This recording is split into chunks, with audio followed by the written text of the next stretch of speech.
Welcome to episode 27 of ECTEL Bytes. The show is a production of the Eastern Caribbean Telecommunications Authority, and I'm your host, Coretta Crooks-Charles, ECTEL's Communications and Media Relations Manager. We use this platform to provide you with information about developments taking place in electronic communications by the Directorate or like-minded organizations. We have had a guest from the National Telecommunications Regulatory Commission, or the NTRC, in the Commonwealth of Dominica before, but it is our first time talking with the senior engineer at the Commission, Mr. George James. Welcome, Mr. James. Hi, good morning. May I call you George? Yeah, Okay, so that's fine. thank you. Give us a brief overview of your role at the NTRC in Dominica, how long you've been with them, the number of people in your department, and basically a rundown of what you do there. Okay, well, currently the head of the engineering department, and the structure basically is the senior engineer, two assistant engineers, and one consultant in the engineering department. And so we work as a team in the engineering department to support the commission in its mandate, of course, to regulate telecommunications here in Dominica. In terms of what we do, it's very broad in that there are a lot of different areas that we're responsible for in engineering.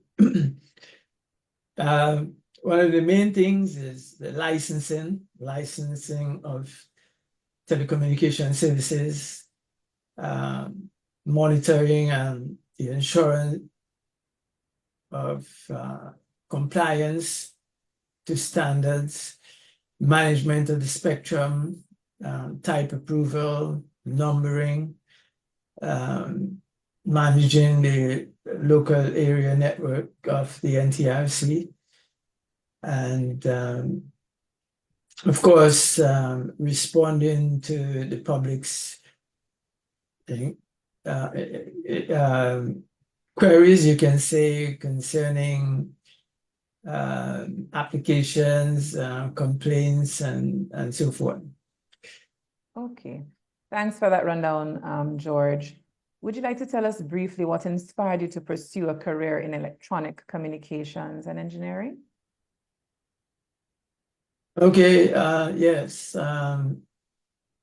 It really started shortly after I left high school. I got involved in amateur radio, and somehow I was fascinated with the propagation of signals and the designing of antennas.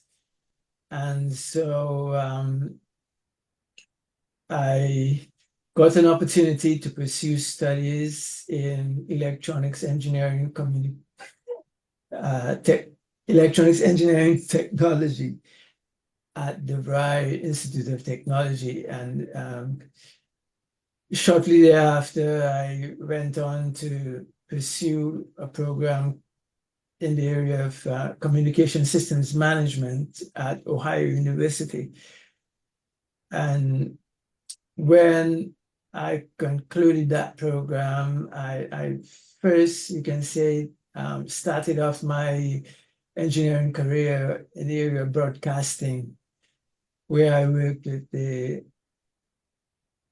national radio station, that's Dominica Broadcasting Service, who at the time was mainly radio and planning to deploy a television service. Yes. So that's what got me into telecom, so to speak. Okay, thanks for that, George. And in reading your bio, I realized you're at the NTRC since inception. So you've been at this for quite a while. Yes, indeed, from the inception. Yeah, actually, I saw the opportunity there with the establishment of the NTRC. I wrote and expressed my interest, and then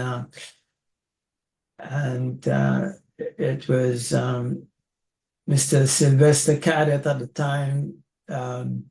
He now works with the ITU in Barbados, and Sylvester Cadet was actually the first executive director of the NTRC here. So at the time, he worked at the Ministry of Telecommunications, and was in the process of putting things together. And so, yeah, I had that privilege, and I was really grateful for that. Okay. All right. Thanks so much for a bit of the history of the NTRC as well as your, introduction into that space. So let's jump into our topic. How has the electronic communications landscape in Dominica evolved over the past few years? Over the past few years, what we've seen is in the area of mobile. We've seen the migration of, you can say, the second, third, and fourth generation of mobile services. We moved from the GSM to LTE, so to speak, and now, it appears that we will be soon moving into the 5G, and somehow we probably will not have a choice but to deploy 5G, though it might be more costly to the customers. Well, first of all, the service providers who will probably pass that on to the customers, but ultimately, we believe that that's where we're heading right now. Another thing we've seen is movement, as it pertains to fixed internet, the deployment of fiber to the home, and the main providers have been fairly successful in moving along with that, fulfilling that aspect of the plan. So the other thing we mainly have, you can say, two major players in the market, and a local provider who is trying their best to get a fair share of the pie, and it's been fairly challenging to them, and somehow we've seen some anti-competitive behavior with these two major players, and it's something that we've been grappling with and trying to regularize, so essentially that's what we have now. Okay, thanks, George. Well, you did sort of mention, but I'll ask nonetheless, what are some of the biggest challenges Dominica faces in improving its electronic communications infrastructure? You just sort of mentioned the challenges you're having with the major players being anti-competitive and so on, but are there any other challenges Dominica is facing as it pertains to improving their infrastructure, as it pertains to electronic communications? Yeah, well, one of the major things we have challenging the framework right now is the lag that we have with technology, and how technology is moving so quickly, and the regulatory framework is trying to catch up, and there are a lot of things going on with the trends in the sector. Of course, right now you have things like the OTT services, and competing with the generic services, so to speak, and the standard services in the sector. And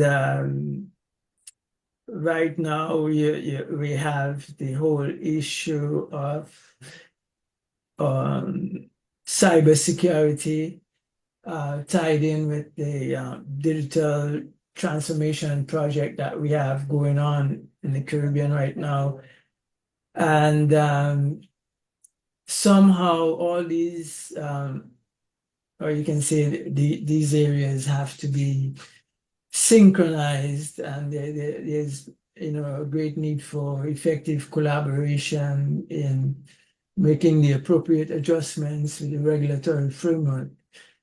And in the area of cybersecurity, right now, we are trying to, you can say the ministry is trying to put things in place to have a department in government manage cybersecurity in Dominica. Now, as to, from my understanding, both the digital transformation project and cybersecurity projects are pretty much special funded projects. And when the fund is depleted, as to how things continue effectively is a concern. And in the long run, as to the appropriate framework for effective continuity for those areas to sort of work together effectively, that's it's going to be, I mean, it is a challenge, but of course, we have things like AI coming in, and hopefully tools like AI and other things of that nature, would enable us to put things in place. But in terms of with the lag, it's certainly something that we're going to have to work hard at, and to collaborate with other institutions like CTU and the ITU to help us to meet those challenges. Thanks for that, George. And as you're speaking, it dawned on me that the Electronic Communications Bill, or the EC bill, could probably address some of these regulatory issues that you're speaking of once passed and enforced in our contracting states. So indeed, a lot of work needs to take place in ensuring that our framework is indeed robust to keep up with the times. So let's talk about and as you mentioned, about the pending EC bill, we're very concerned about that. We in terms of the promulgation of that bill, in that it's dragging so long, and we need it to move on with the, to catch up. So that's a concern here in Dominica. We're trying our best to get the Ministry of Legal Affairs to have that promulgated. Yeah. Okay, thanks, George. So in terms of spectrum management, how does the NTRC go about managing spectrum in Dominica?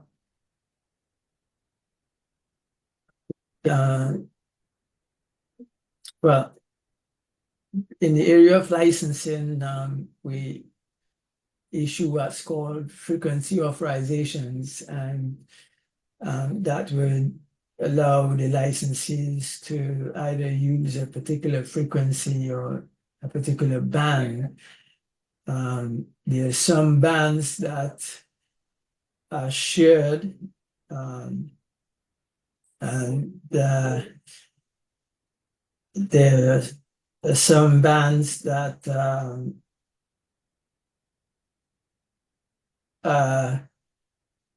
shared in a particular area, like in the area of mobile, where you have like the 700 band, and we have to share that band for different providers.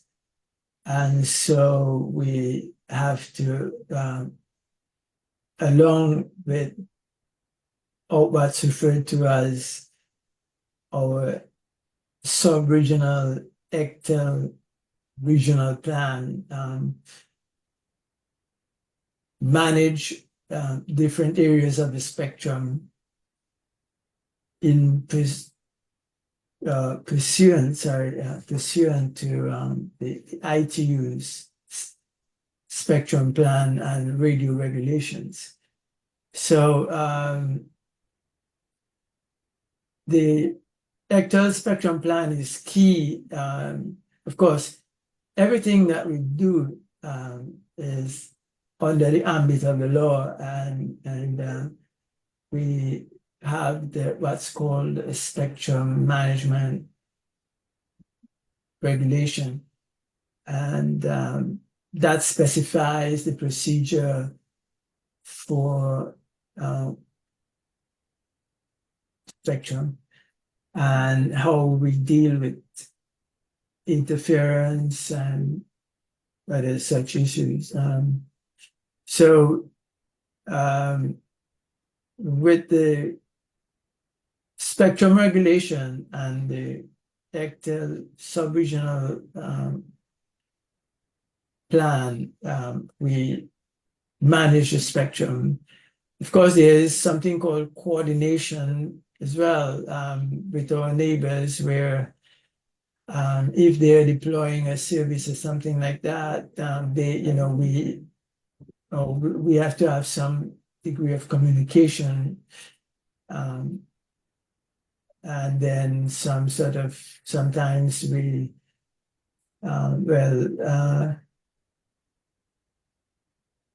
I should also mention, sorry, that Dominica, as a member state of ECTEL, has to coordinate with ECTEL engineering department for the assignment of frequencies and the issuance of frequency authorizations. And as well, these coordination matters I just mentioned goes through ECTEL as well.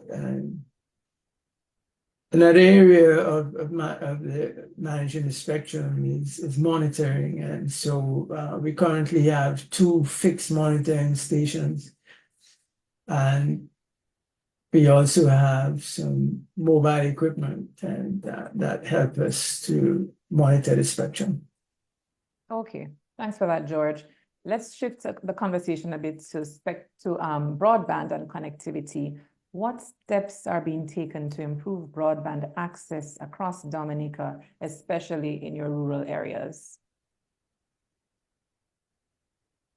Okay, for broadband, it's mainly the support of the Universal Service Fund projects that we do, and so the Universal Service Fund, one of the main areas that they have been very active in is deployment of community Wi-Fi systems, whereby in specific underprivileged communities, we make arrangements with the village councils and special groups to manage the systems, these Wi-Fi systems, and we try our best to have them organized to administer that service in their particular areas as well. Another thing that we've done is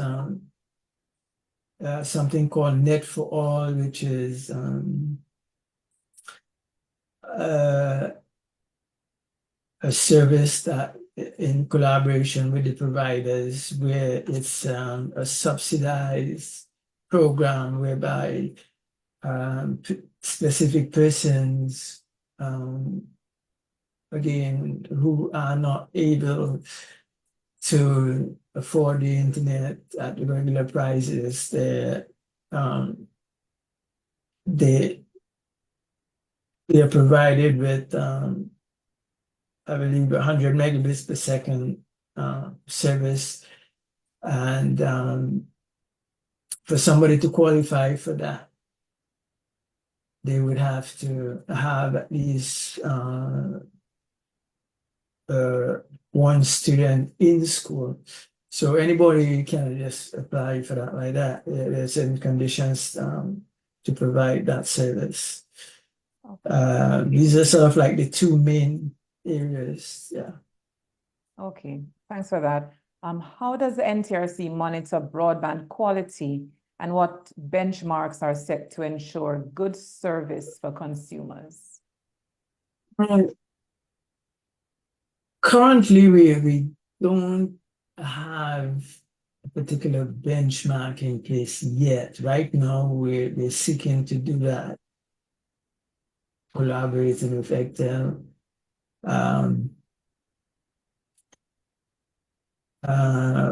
But that would be for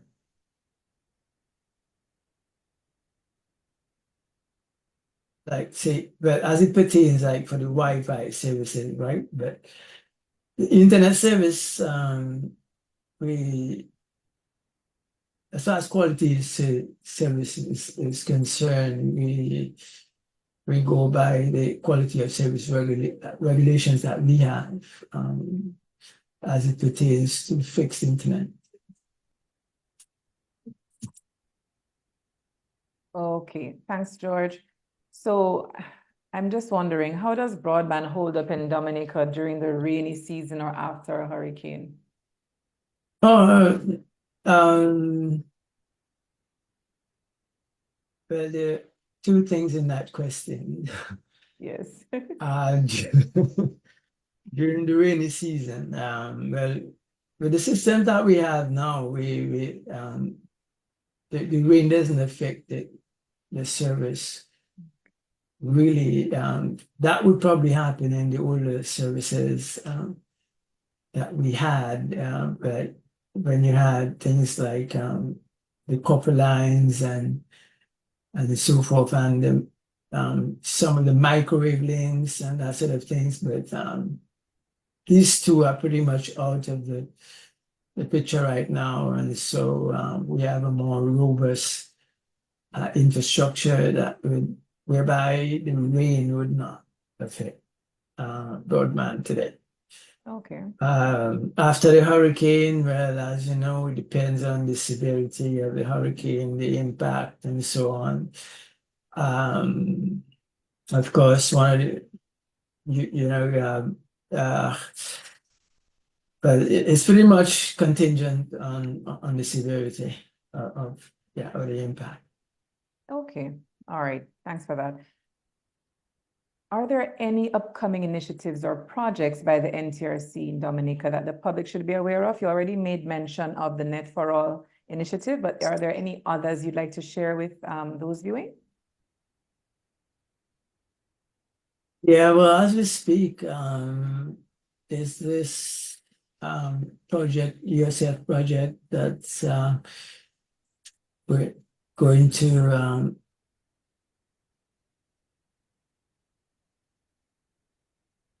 what did I say? So the NTRC actually was supposed to be we had to do this yesterday, but due to unforeseen circumstances, it had to be canceled. But the NTRC is going to make a donation to the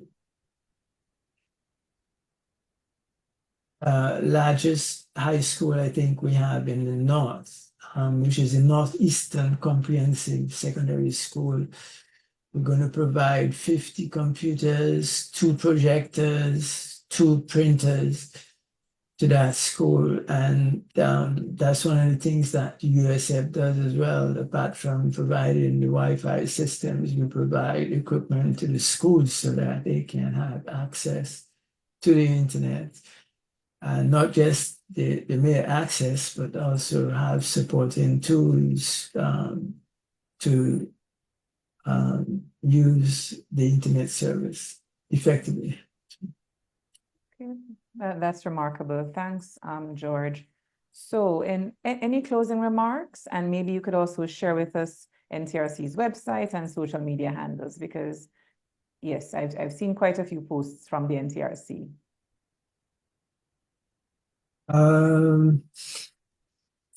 Closing remarks. Well,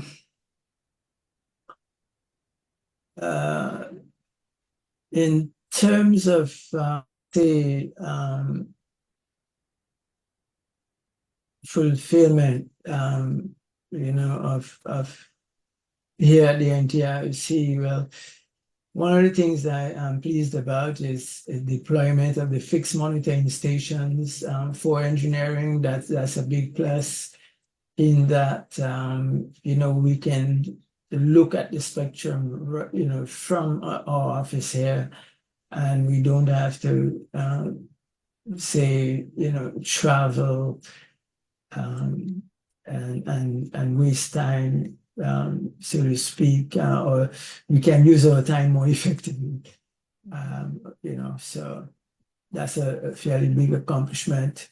There's another thing that we are doing right now. We are just in the process of commissioning what's referred to as a Spectrum web application, whereby persons can apply for licensing services, telecommunication services on the internet, and so they would not have to fill up any forms or anything like that. They could do it right on the internet, through that web application program that we have, and also make complaints. And in that web application system, we also have some tools as well, where some of the providers could actually use those tools to do calculations before they make their submissions. So that's been going well, and so these are two major areas that we have accomplished in recent times. Moving forward, you know,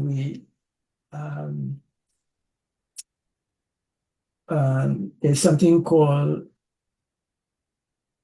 the technical working group. Yeah, ECTEL's technical working group is also a critical area of the engineering within the ECTEL states, and whereby we sort of like collaborate, knock our heads together to not just harmonize things, but of course to sort of support each other in the field of engineering. So so moving forward, you know, just looking forward to have more effective collaboration with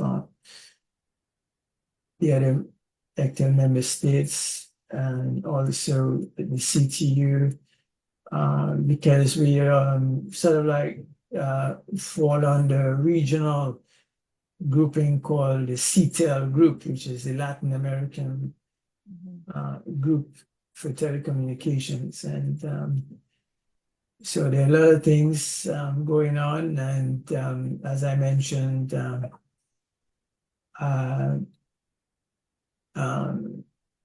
we have to operate according to the International Telecommunication Union radio regulation and standards, and with organizations like ECTEL and CTU, you know, we can catch up with the current trends and challenges that we have today.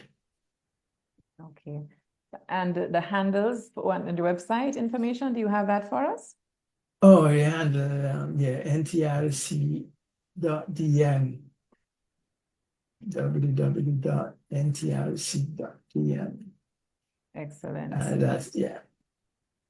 Okay. And I believe if you search on Instagram and Facebook, NTRC Dominica, you should find them there as well. So thank you so much, Mr. George, for being George James. I said Mr. George, it's Mr. James, but George James, for being our guest on ECTEL Bytes. It was a pleasure having you. Okay, thank you very much. So we're counting on you to hit the like and share buttons to help us spread the word about this program. You heard quite a bit about what the NTRC in Dominica is up to with their USF projects, where they're going to be donating very soon to a high school in the north of the island, 50 computers, projectors, and printers. Mr. James also spoke about their Spectrum web application, which I'm sure we'll be having another program on that and very soon. And then I quite liked when he spoke about the technical working group for the NTRCs. This is an ECTEL technical working group, so they get to collaborate and share more about their work in engineering as it pertains to electronic communications. So remember, if you have any questions, be sure to leave them in the comment section and we will be happy to reply. Apart from being on our Facebook page, the recording of ECTEL Bytes will also be on our YouTube channel, which is at ECTEL, as well as on Instagram and X at ECTEL Authority. And of course, it will be on our website, www.ectel.int. So be sure to share it with your contacts who are not on Facebook. That's it for episode 27 of ECTEL Bytes. Thanks for joining us, and we hope to see you again virtually in November for another episode. Remember, ECTEL Bytes is now also on a radio station near you. And so tell someone who may not be on social media. Let me just run very quickly over the stations. We're in the Commonwealth of Dominica on Q95 FM at 10:45, Grenada, WeFM at 9:30 a.m., St. Kitts and Nevis, Freedom FM at 1:15 p.m., St. Lucia, Radio Caribbean International at 10 a.m., and St. Vincent and the Grenadines, Extreme Radio, 104 FM at 10:45 a.m. So we're going to be on the last 4 Thursdays of the month, with the exception of in December, where we'll be on the first 3 Thursdays in December. So thank you again for joining us. I'm your host, Coretta Cook-Charles, ECTEL's Communications and Media Relations Manager. Until next time, take care and keep safe.